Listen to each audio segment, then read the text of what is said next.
Hello friends, I am BM. In this video I will show you how to fix no internet or unidentified network problem.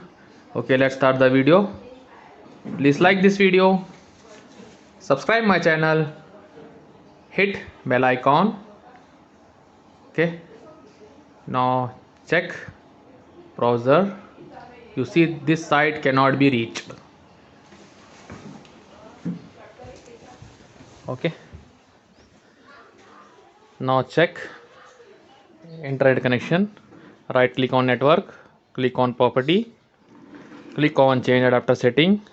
Now you see unidentified network. Now I am going to show you how to fix this problem. Okay, click on start button, type cmd, click on run as administrator. Okay,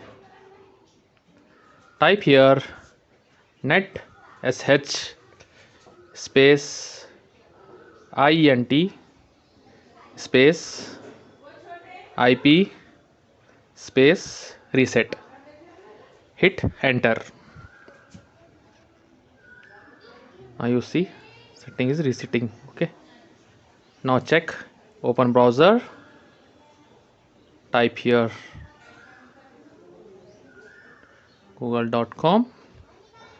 now you see internet is coming.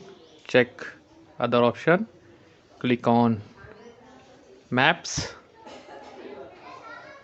You see internet is working fine.